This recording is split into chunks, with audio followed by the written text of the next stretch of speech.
Hello. Welcome. I am the loud little ducky. Today we are going to be discussing Jennifer McCabe's testimony in the Karen Read retrial. She comes off a lot different this time than she has before. In the first trial, she was very combative, aggressive, and everything like that. And then this one, she's still combative, but it's not an aggressive manner. I have in my notes that she seemed to have found her manners this trial. She's like, "Oh, thank you, please. Oh, I'm sorry." Like very apologetic with everything she does, which is different. Um, I think it even threw Alan Jackson off a little bit. Um, he had a day where it was really, really hard with her, and she is a witness that is going to be like pulling teeth to get her to agree to things or admit to things.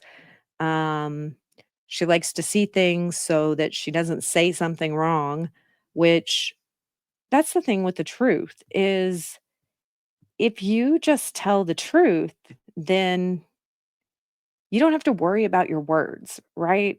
You're just saying what happened and everything like that. You're not so concerned with words on a paper. It is what it is. And we've talked about other witnesses who just come in and they just say what happened, what they saw, everything like that. They're not evasive. They're not avoiding things. They just answer questions directly and don't beat around the bush and be non-responsive to a question and say something completely that wasn't related to the question. But you see a lot of that with Jennifer McCabe.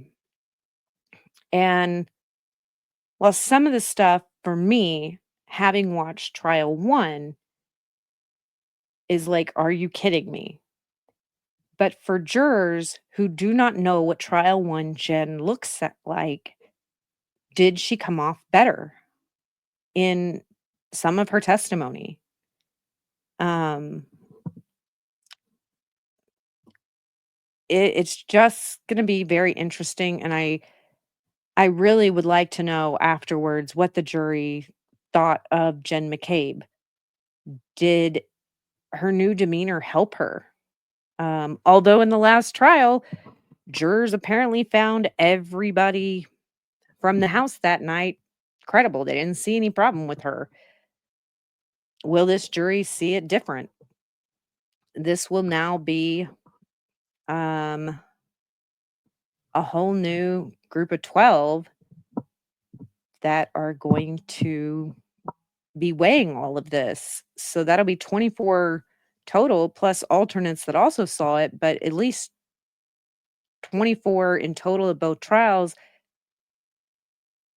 And do they have the same thoughts as the last juror? Are they going to be seeing things completely different? The trial is being done in a different manner with Hank Brennan now being the one that's trying the case. But we saw a different Jen this trial for sure. All right. We started with Hank Brennan doing the direct. And she is, John O'Keefe's friend. She is also um, with Karen Read when John O'Keefe's body was found.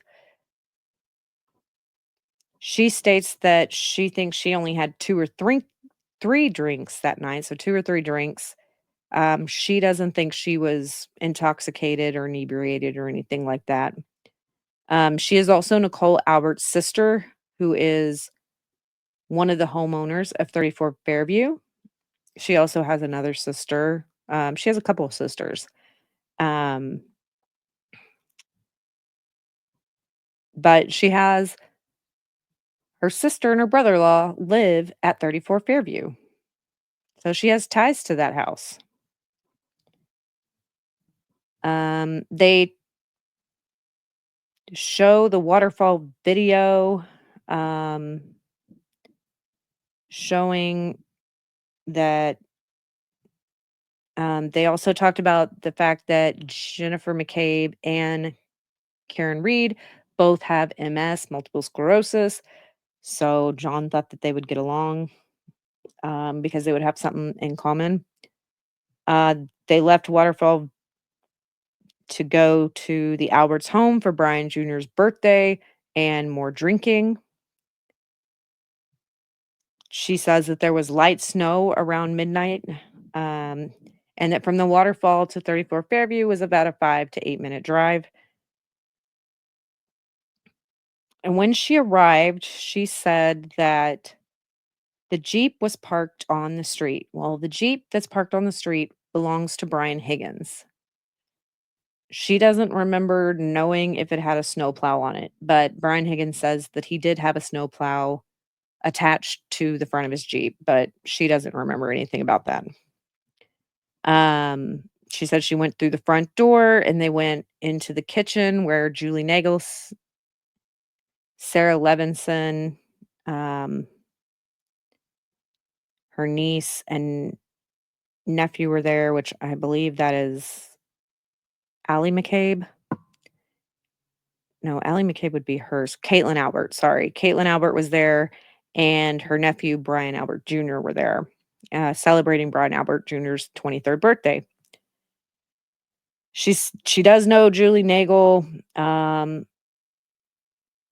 She has Julie Nagel has watched Jen's dog before. Now, if you don't know who Julie Nagel is, she hasn't testified in this trial. I don't know if she will, but she is the one that ran out to her brother's vehicle and then decided she wasn't going to go home with her brother.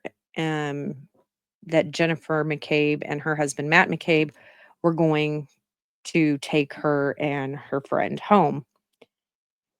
And Julie Nagel is also the one that supposedly saw a black blob on the yard.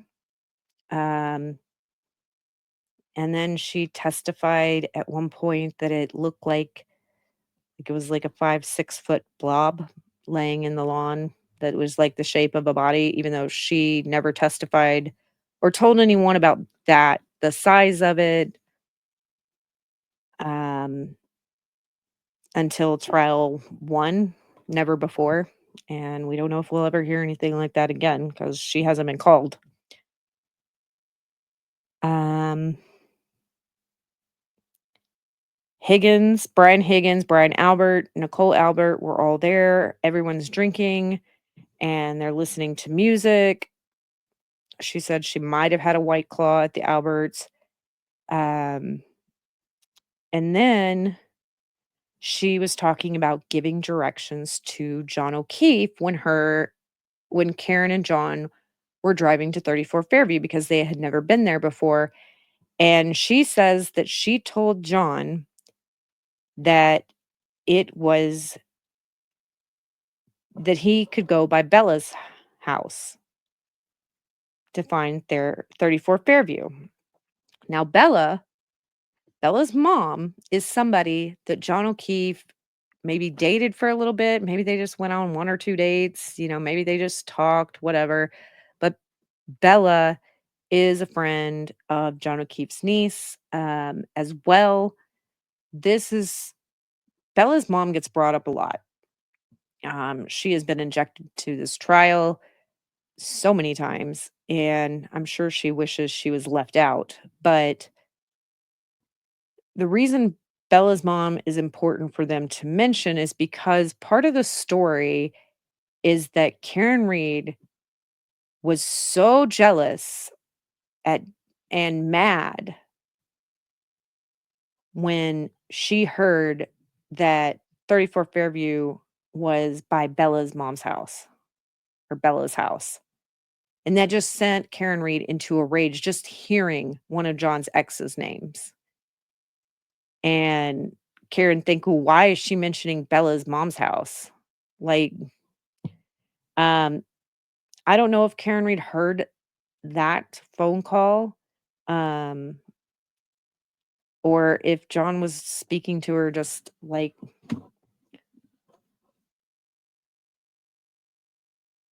let me see here. If if he's on the phone like this, or if he has it on speaker and he's like this, you know, I don't know how that phone call is going. Um, but Bella's mom brought up once again later. And we'll talk about that when we get to that part. So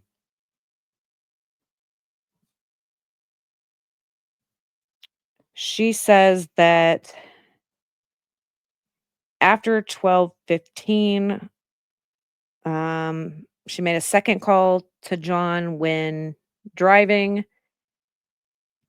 Talks about playing Raining Men video because one of her sisters opens an umbrella in a house and dances to that, and they just think it's so hysterical. I don't know, it's a family girls thing. Um, I have learned in this trial, don't open umbrellas in the house. Mm-mm. It's a bad omen. Mhm. Look at the shit this family is dealing with, and I'm gonna blame it on the multiple times of umbrellas being opened in the house. Kidding, of course, but you can't say that's not true either. Um, that she could see out the front door and she saw a dark SUV that she believed to be Karen Read's. She is saying this trial that she didn't see the vehicle move technically. Last trial, she said she saw it move up.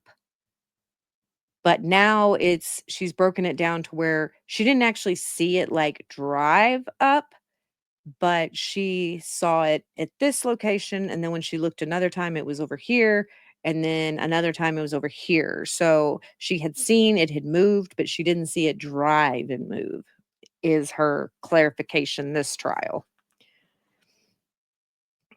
Let's see here. What else? There's so much with her. Um,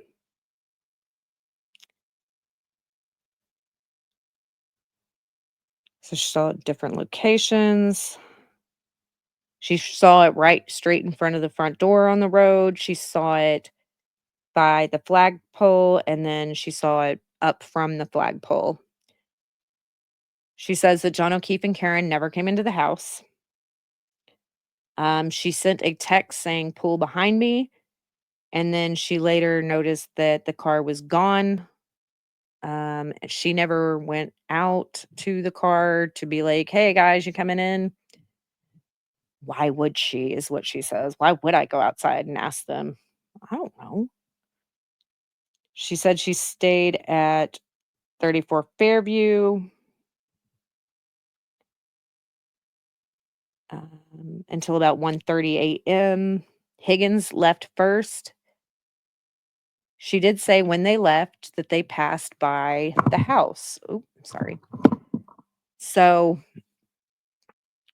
if the house is my face, they drove past the house, and John O'Keefe's body maybe would have been, over here. Drove past where his body was supposedly at and saw nothing.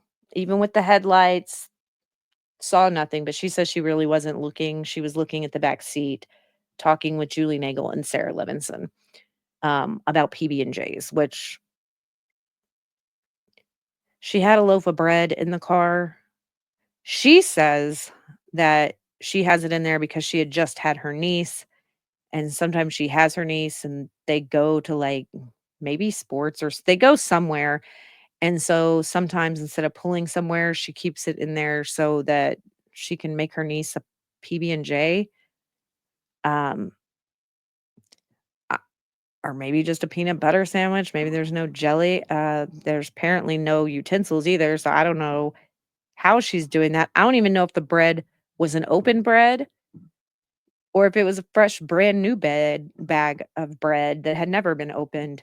Um, Sarah Levinson, in her testimony, has a different reason as to why that bag that bread is there. Um, so there's 2 different reasons. It doesn't really matter in the scheme of things. It was just something weird, and they really focus on this bread because that's her excuse and reason for not facing forward and paying attention to maybe where John was as they were leaving 34 Fairview because she was sitting, like, facing backwards, talking to the girls behind her about this loaf of bread and joking about it. So that's why she wasn't looking to see where John was and she didn't see him is because of the loaf of bread. You can do what you want with that information. Um, let's see. She was woke up by John O'Keefe's niece, calling Jen. She says that Jen was saying that she left him at the waterfall and that she was screaming, "Jen, Jen," which she did a lot of that in the, first trial too. It's funny to see her, kinda do it because she's like, "Jen, Jen, Carrie, Carrie." But you can hear in one of the audio clips, I believe it's the 911 call, or the call that recorded that overheard the 911 call, and you can hear Karen Read screaming, "Chad, Chad, Gary, Gary." Like, you can actually hear her doing that. So that's not a detail she's, like, fibbing about because we've actually heard that on audio. It's just funny to see it reenacted. Um, she said that Karen told her that John didn't come home and that Karen Read was just being hysterical. She was being so loud on the phone that Matt McCabe, Jennifer's husband, woke up and was like, "What the hell is going on?" He could hear Karen Read on the other end of the phone and it woke him up. She was so loud. Um, she is saying that she is now saying this is something new that was not in the previous trial, but she now is saying that Karen Read told her they got into a fight and she left him at the waterfall. No mention of that before about them getting into a fight. It was previously testified that Karen thought she left John at the waterfall as well in the first trial. So that is apparently something Karen Read thought that she might have left him at the waterfall. And so Jen, after she hangs up with Karen, calls Julie Albert, who is Chris Albert's wife, who lives near the waterfall bar and grill. There was no answer.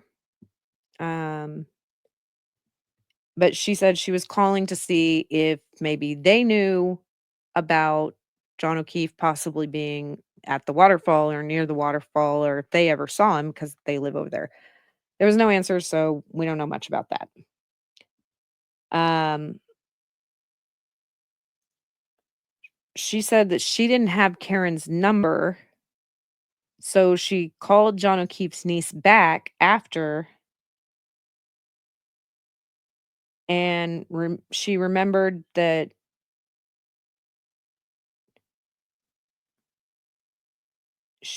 Matt remembered her. She didn't automatically remember, but that, "No, we saw you at my sister's house last night. Like, we saw you at 34 Fairview last night, so you didn't leave him at the you didn't leave him at Waterfall. You were at my sister's house, or you went to my sister's house. We saw you there."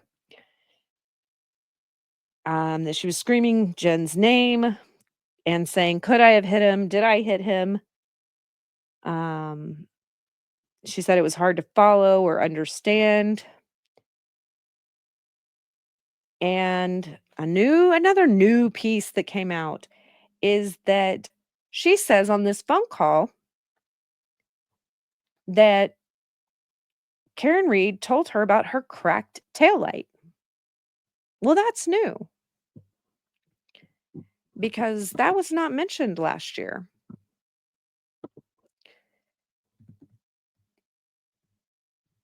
That was not mentioned. The first time last year that Jen had noticed the taillight was when they were dropping Karen Read's car back off to go to 34 View before finding John. She said nothing about, "Oh, Karen mentioned the taillight being cracked to me."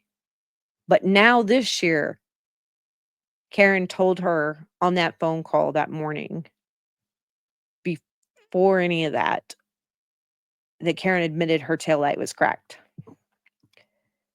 I don't know if I buy that because it's new testimony, but I don't know what the jury's gonna do with it. Um, she said she had no idea what she was talking about, didn't pay much attention to it, and never pieced them together, um, at that time. And I have, if she brought him there and left him there, where was John O'Keefe? Because he never came in the house.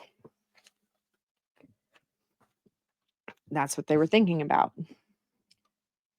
And maybe they got into a fight. He got out of the car, um, connected with Tom Beatty on the street over, who was supposed to be having, I guess he was having some type of party too that night. Multiple blizzard parties going on the night of the 28th into the 29th. And that he was supposed to meet them at the bar, but he didn't ever come to the bar. So Jen McCabe called Tom Beatty. Um, there was no answer for that call. Um, Matt and Jen, were gonna go to the Beatties, and then Karen Read showed up, and she heard Karen Read screaming outside. And Jen says that she didn't tell Karen Read to come over and, like, "Come over and we'll go look for him."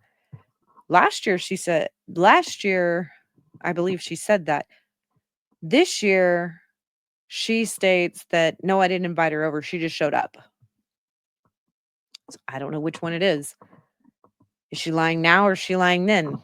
Both can be true.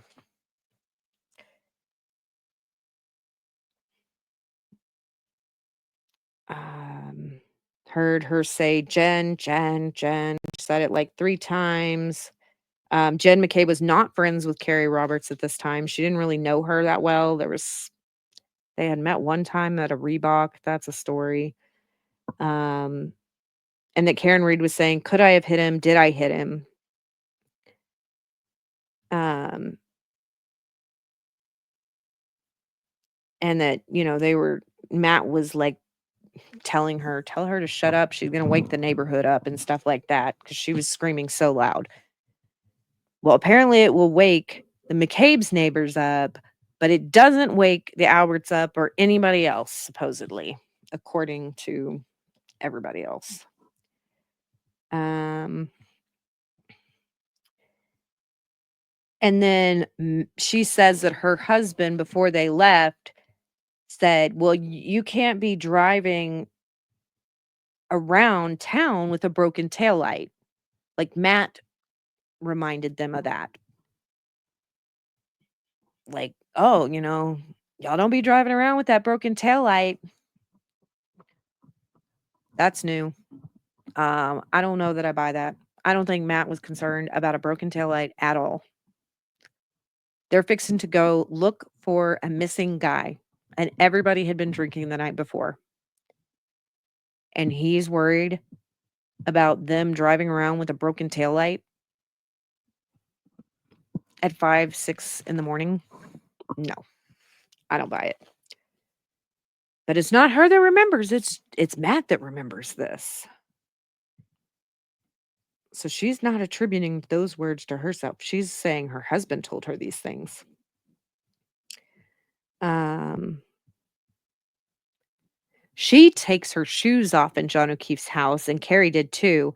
Karen Read did not take her shoes off. because John O'Keefe didn't like people using like having shoes on in his house. And that's a big talking point too is, well, Karen Read didn't take her shoes off because she knew John O'Keefe wasn't coming back. No, maybe Karen Read is so freaked out because she cannot find her missing boyfriend. Nobody knows where he is. He hasn't called, he hasn't texted, and she's running around frantically trying to find him, and so she's more worried about finding him than caring about if she tracked her shoes through the house. When they're like, "Oh, we can take our time and take our shoes off and be respectful," Karen's like, "I don't have time for shoes. I don't have time to take off my shoes, put my shoes back on. Like, I don't have time for this." Like, she doesn't care. Like, my God, if he is alive, he can get mad at me for it, and I could pay to have the carpets cleaned if that's the thing. And if he has no carpets and it's just hardwood floors throughout, she can get those cleaned too. She can get them waxed or whatever. It's not a big deal when somebody is missing. It doesn't matter if you take your shoes off.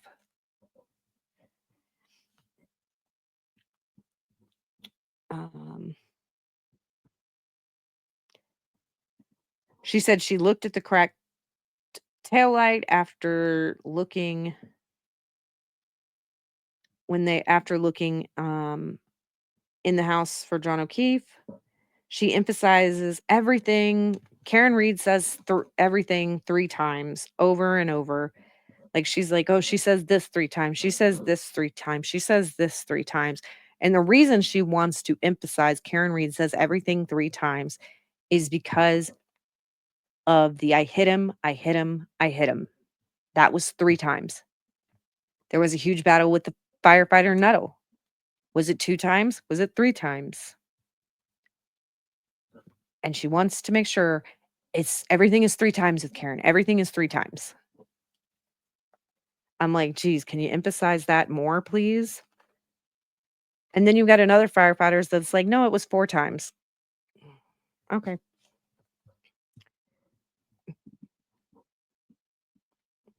Um, she says she doesn't know exactly how long from John O'Keefe's house to Fairview, but approximately 10 minutes. I think if you look on Google Maps, it says 6 minutes, like, on a good day. That's with, like, no bad weather or no traffic or anything like that. Um, but if it took them about 10 minutes with the snow, you would think that it would take Karen Read approximately that amount of time to drive back the night before. I mean, but it still needs to be about 6 minutes, um, with those road conditions. Let's see. She said that Karen, brought up, "Could John be cheating on her with Bella's mom? Do you think that he could have walked to some other woman's house he used to date the next street over?" I don't remember if they say that Karen said, "Could he be cheating on her with Bella's mom?" And then I think Carrie or somebody, I don't think it was Karen, but somebody brought up that it could he have walked to this another woman's house in that neighborhood that was like the next street over from 34 Fairview that he used to date. So now John O'Keefe has now dated Bella's mom and some other chick in this neighborhood. And then you've got Karen Read. That other chick was not mentioned in the first trial either. So there's 2. There used to only be Bella's mom. Um, she said when they got to 34 Fairview, that Karen was like trying to get out of the house or trying to get out of the car because she saw John O'Keefe. Jen says that she couldn't she couldn't see Carrie and Karen when they were standing near John when they made it over to the body. She could just see shadowy figures. Um, and she couldn't see them until she got really, really close up on them. She didn't know what was happening. She said she saw Carrie removing snow from John O'Keefe's face. She says that she was frozen in shock. She says that Karen Read lifted her shirt and laid on him. Um, she kinda acts like she's upset here. I say fake upset because not one time did she get emotional about John O'Keefe in the first trial. But here, in front of this jury who knows nothing about last trial, she's trying to muster up sniffles and tears and crying and trying to act emotional, like she's just upset at the thought of her friend being dead, which doesn't play well with me since I've seen her in the first one, because not a single emotion of sympathy was shown from her last trial. So I'm not buying it this one. I mean, you can be sad that your friend is dead, but we're not gonna play the emotions this time and not that time, especially when your demeanor has changed and you're so much from this trial from the last one. I just can't with it, but that's me. Y'all can form your own opinions. Um, she says that she thinks that she knew what John was dead, um, that she called 911 and got blankets and towels out of Carrie's car. Karen Read was doing mouth to mouth. And then Carrie and Jen swapped chest compressions. She said chest compressions felt weird. It was a very weird interaction. Um, and so that was the end of day 6. And so she's still on direct for day 7 with Hank Brennan. And let me see if I can.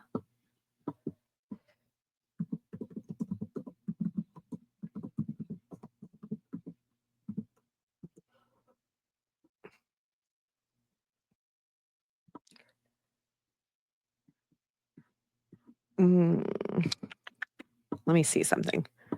Sorry. I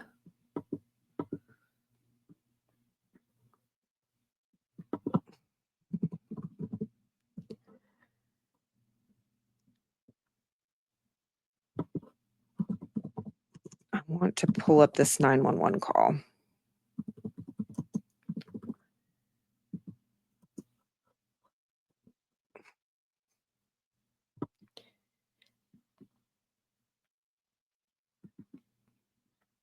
Okay.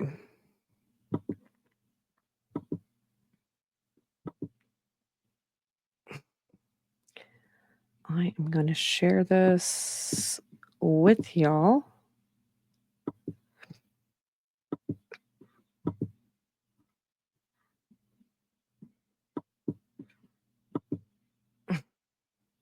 And I want y'all to listen to this. Remember that Carrie Roberts says that she had to pull off dust off snow off of John O'Keefe's face, and that they are saying that he was found face up.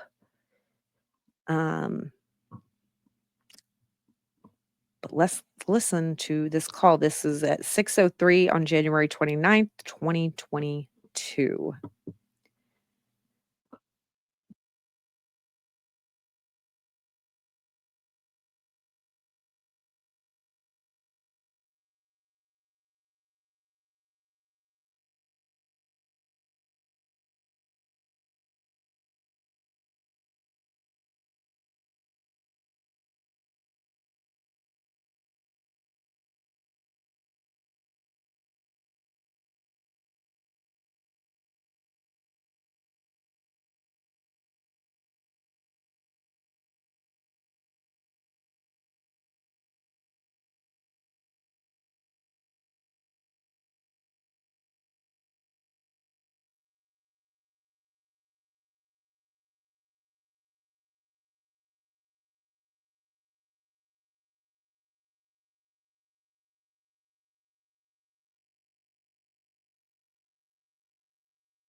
Okay. So that is Jen McCabe's 911 call. You hear her say she just flipped him over. You hear her say, "I don't know, he got out of the car." Um, you hear her say, "Carrie, get off of him," which has never been testified to. It's always been Karen was on him trying to warm him up, not Carrie. You hear how hysterical Karen is in the background. You hear that nobody knows how to do CPR technically around there. You know who does know how to do CPR? Brian Albert, a Boston cop inside 34 Fairview, your brother-in-law. Why not go get him? You hear that she talked about drinking, that he was bleeding from his face, but she also said, "I think he's passed. Um, I think he's." I don't remember if she said, "I think he's dead," but multiple times referred to. I don't, that he's not alive, that he's not breathing, things like that. She at first says, "A man on the lawn."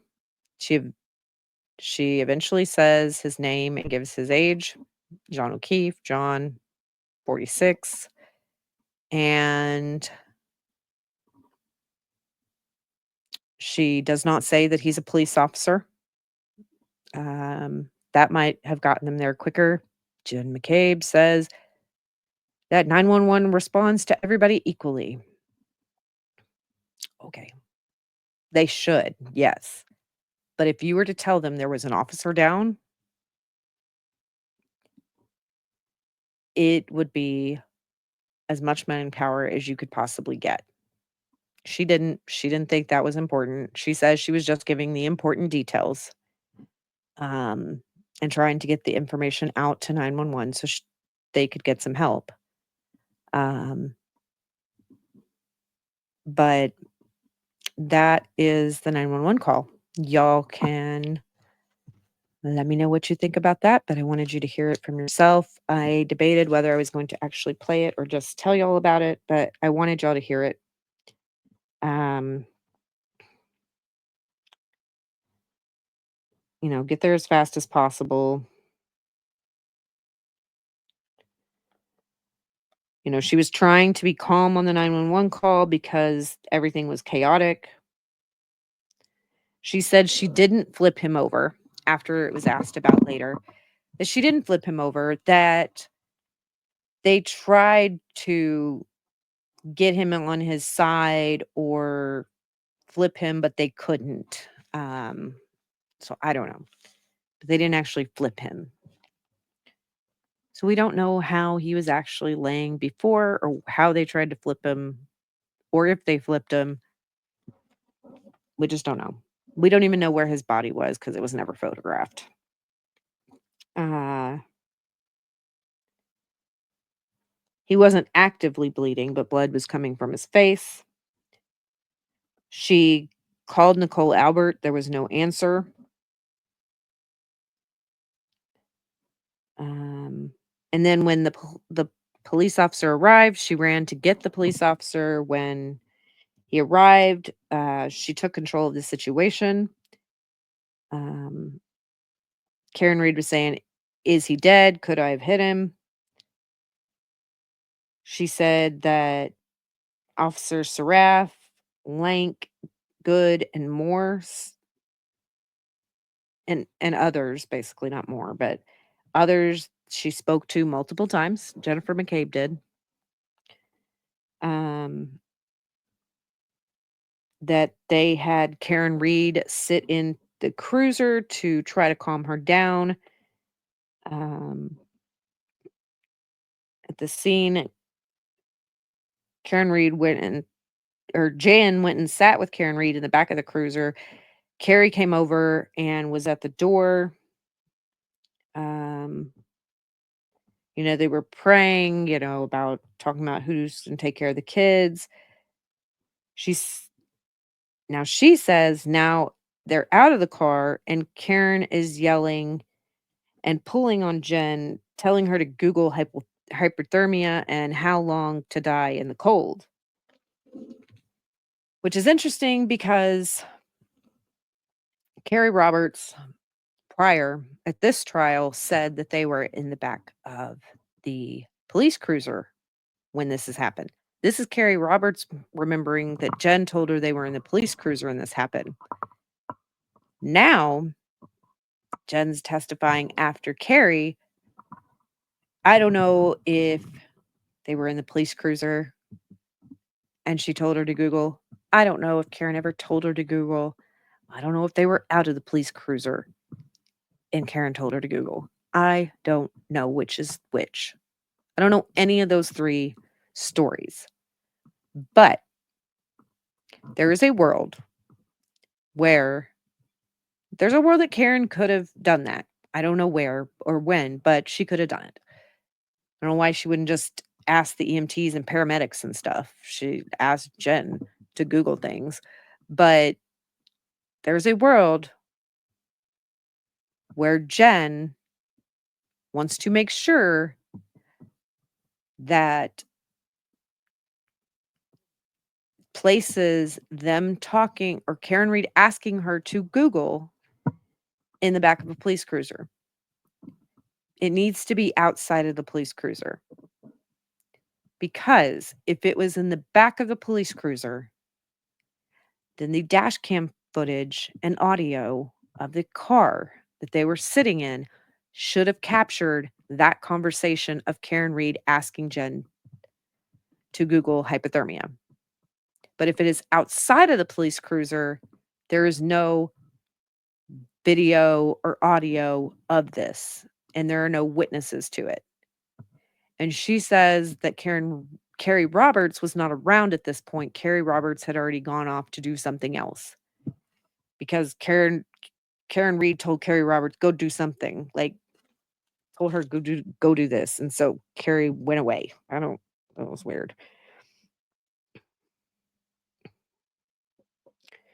She says Jen says because of her multiple sclerosis that the temperature messes with her fingers and makes, things hard to Google because they can act weird and shake and stuff with high temperatures and low temperatures.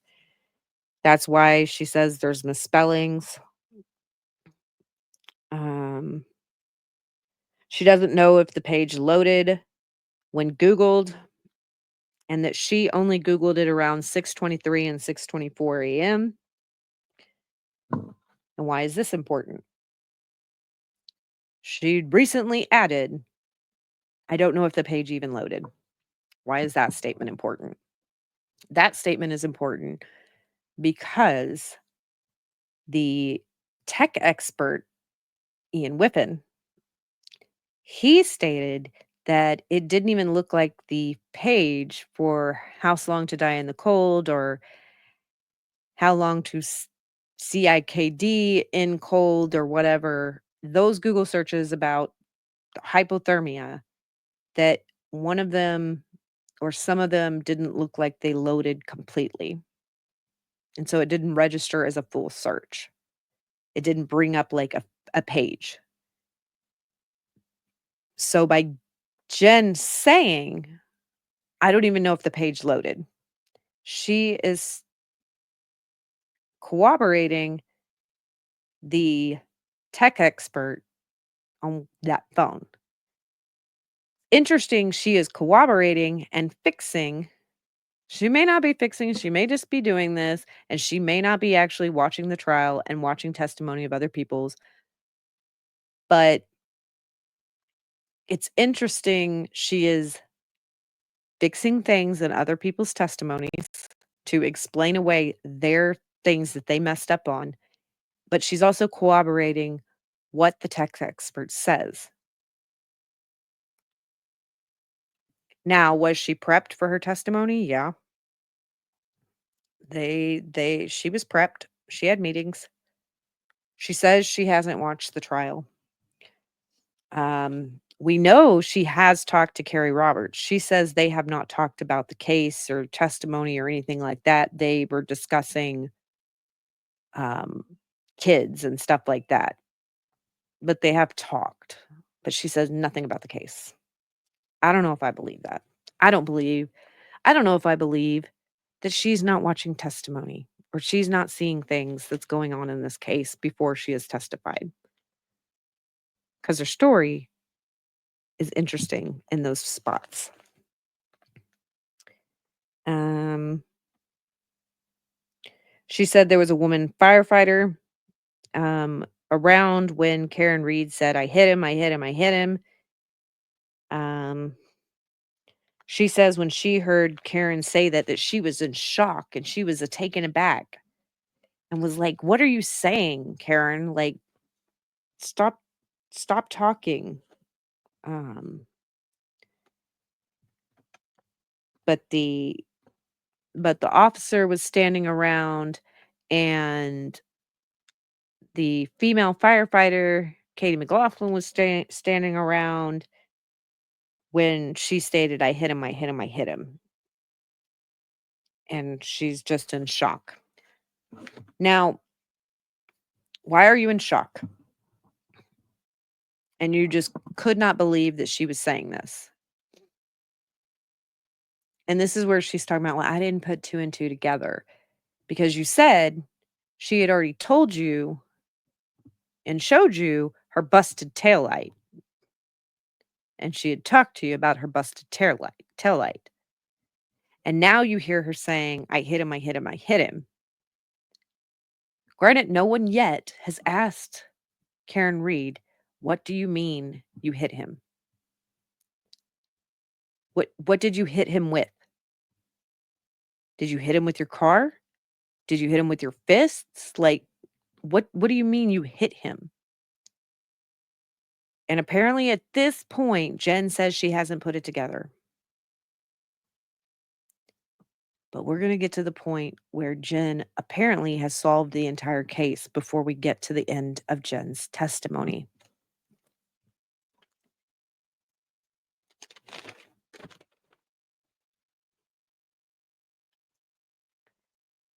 Um, Something interesting during this is Peggy, John O'Keefe's mom, and Paul O'Keefe, John O'Keefe's brother, were sitting together um, for part of the day, which is interesting because those two never sit by each other. They're at separate ends. Like, they're as far apart as you could possibly get on that bench seat because usually there's 2 bench seats, and, like, usually they're in this front bench seat, and so if my fingers like, Peggy would be here, Paul O'Keefe would be over here on the bench, like, they don't sit next to each other. They're on the same row on the bench, but they don't sit. They have, like, 3 or 4 people in between them. Um,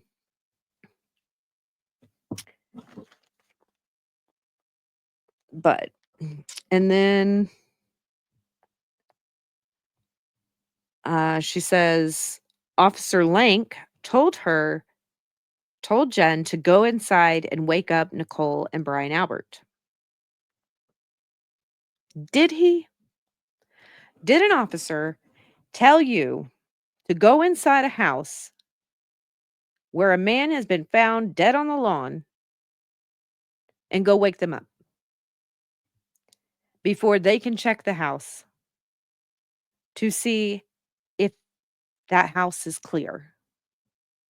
Because at this point, remember, they don't know what happened.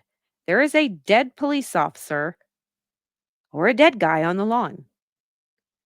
Nobody wants to go check inside the house to make sure there aren't more dead people inside there. You're just going to send somebody into a house not knowing if it's safe or not, and you're going to have a civilian do it and have her do it by herself. You're not going to cop isn't going to go with her to go in the house. They're just going to send her in there into the unknown at this point because nobody knows what's happening at this moment. But she says the officer told her to go in the house. Okay. Not good police work, or somebody's lying. She says that the Albert's house was unlocked. Boston police officer who's also been on TV, the Boston's Finest, um, whose cameras apparently don't work because he hadn't installed them properly or something. He just leaves his house unlocked. Okay. They don't lock their house up when they go to bed? They just left it unlocked? Another interesting point. They all went down s She said she went up and woke them up. She crept up the stairs, she went in, quietly. No, she never saw the dog, never saw Chloe, the German Shepherd. Chloe did not bark or do anything. But if Chloe was in the room with Brian and Nicole Albert and the door was shut to their bedroom,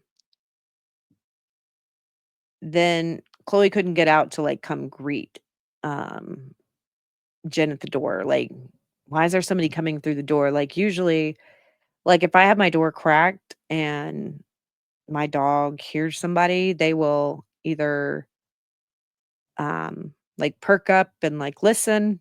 If it's at an odd hour, she might bark. She's not a big barker. Um, but, she has been known to bark, and if my door is open, she will go look and see who it is, or she will greet if she hears somebody come in when we're in the living room, she'll go greet them at the door because she's like, "Oh, who's at the door?" And Jen could have been like, "No, it's just me, Chloe, it's just me." Like, that could have happened. But let's say, like, she says that Brian and Nicole Albert's door was closed. A lot of people sleep with their bedroom doors closed. So if Chloe was in the bedroom, Chloe is still not barked, but she doesn't see Chloe even when she goes in there to wake him up. I don't know where this dog is at this point. They have a dog. And she says, she's like, Brian, Nicole. And she she didn't want to scare them and startle them and make them think that something was going on, even though something was going on. But they woke up and they were like, "Jen, what are you doing here?" And so she says that Brian and Nicole, they get dressed and then all three of them go downstairs together at the same time. You were up there while your brother-in-law and sister were getting dressed? Like, did they already have clothes on? They were just getting out of the bed and putting some house shoes on, or like, okay, maybe they got dressed in the bathroom and she stayed upstairs. I don't know, but they got dressed and then all three of them came down after they got dressed. And she said that when they got downstairs that Officer Link had come in the house. You can see on a video that at 6:39 AM, the light in the house goes on. So we know at 6:39 AM, so about 40 or so minutes after the 911 call, the Alberts are awake and there's a house light on inside.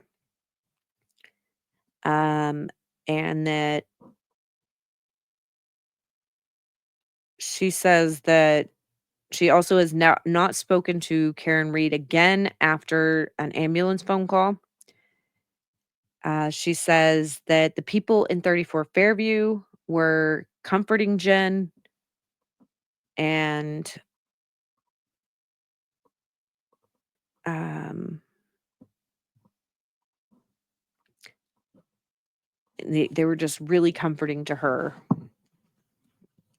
Um, for some reason, at this point, no one seems to care that the niece is home by herself. I mean, thankfully, the nephew is gone at a friend's house, but I'm like, she didn't say that. I'm just like, y'all just left that. You just left John O'Keefe's niece at the house wondering where the hell her uncle is. Like, that poor girl. Like, this, I don't know at this moment. It just, at some point during this testimony, I'm like, does nobody want to touch base with the niece? Like, all the adults are out, and she knows that her uncle is missing. And she's just left there, a teenage girl, wondering at the house what the hell is going on. Probably scared out of her mind. Um, and that she remembers the "I hit him." She said that she had called Officer Lank after, everybody had left. She called Officer Lank back to 34 Fairview, um,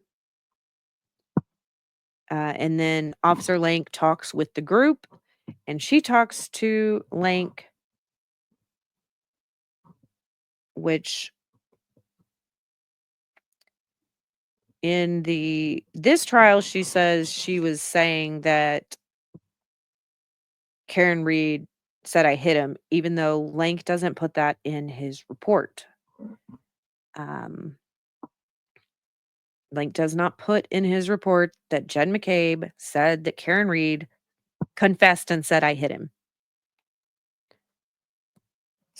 She's like, "I told him that." But in the first trial, she's it said that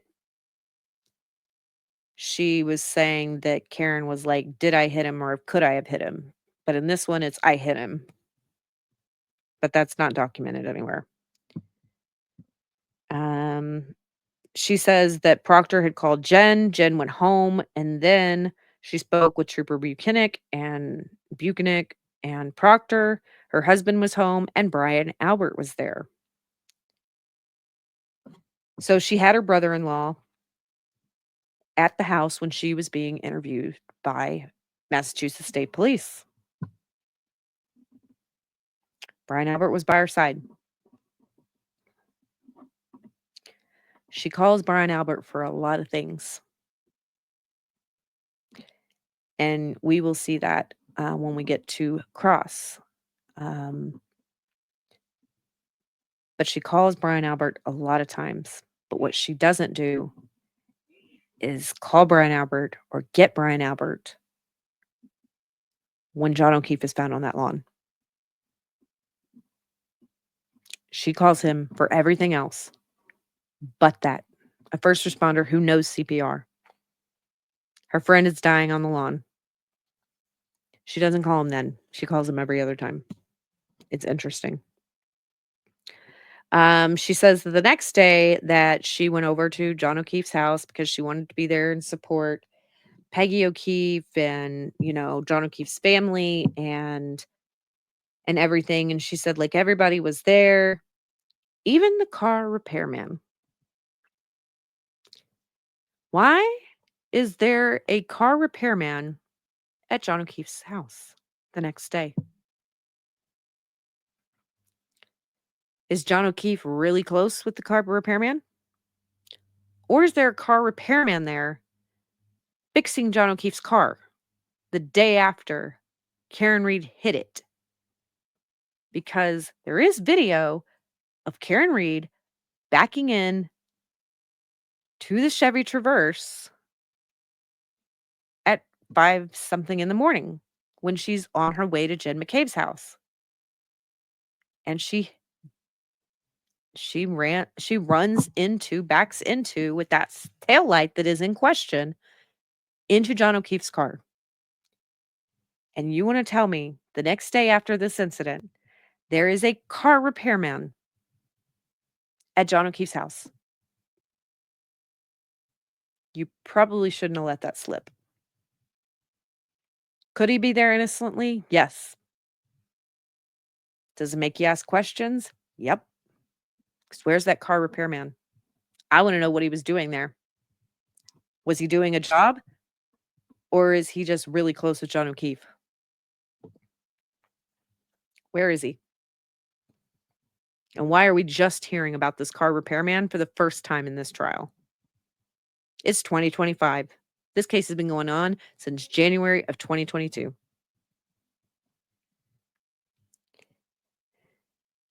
Um,